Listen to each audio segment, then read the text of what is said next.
In a world that celebrates the solitary achiever, the self-made success story, we often carry this isolating mindset into our most intimate relationships.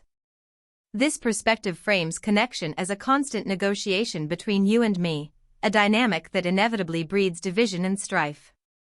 True, lasting intimacy requires a fundamental shift, a move from this individualistic standoff to a collaborative cultivation of we.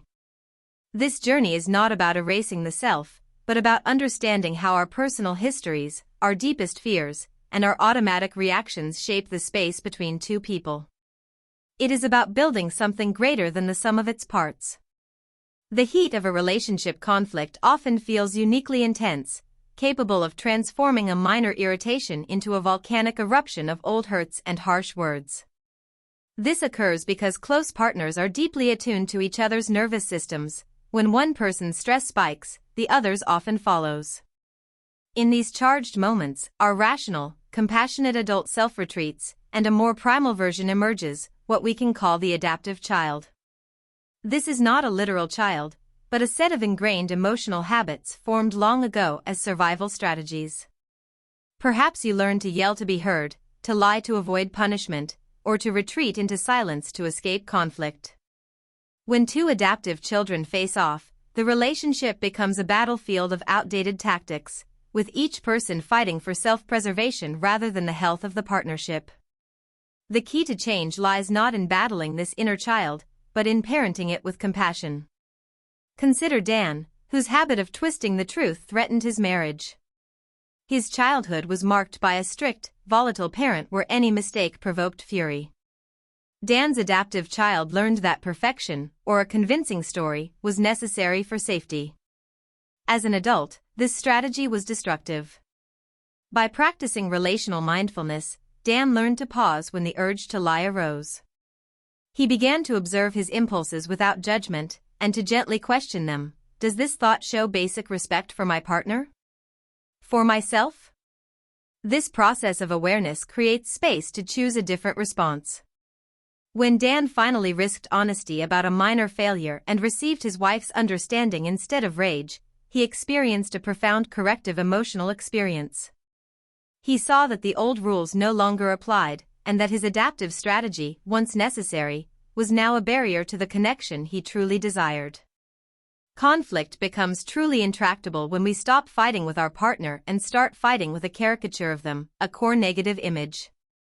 This mental construct amplifies their most frustrating traits into a monstrous villain. You no longer see your forgetful partner, you see an inconsiderate, selfish oaf. They no longer see your cautious nature, they see a cold, withholding statue. These images lock both people into a defensive, seesaw dynamic of blame. To move forward, we must consciously dismantle these distortions.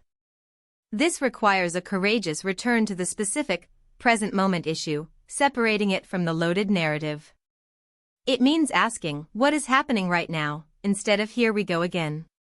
By focusing on the actual behavior and its impact, rather than the imagined character flaw, couples can address problems without annihilating each other's humanity.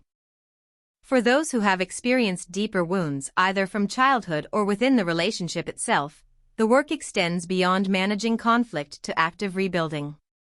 Trauma, big or small, can shatter the sense of safety that is the foundation of us.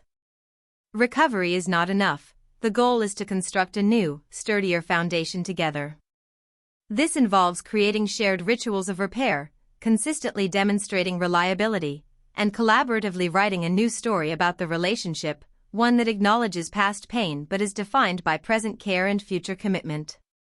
It is in this deliberate reconstruction that a partnership can often find its greatest strength, transforming scars into testament of resilience. Ultimately, building a powerful us is a daily practice of choosing the relationship over the individual ego. It is the commitment to meet each other not as adversaries representing our past hurts, but as allies building a shared future. It requires the wisdom to parent our own triggered reactions and the grace to see our partner clearly, beyond the shadows of our own fears. When two people make this conscious shift from I to we, they stop keeping score and start building something that can hold them both, a connection that is not a fragile balance of power, but a resilient, ever-evolving creation.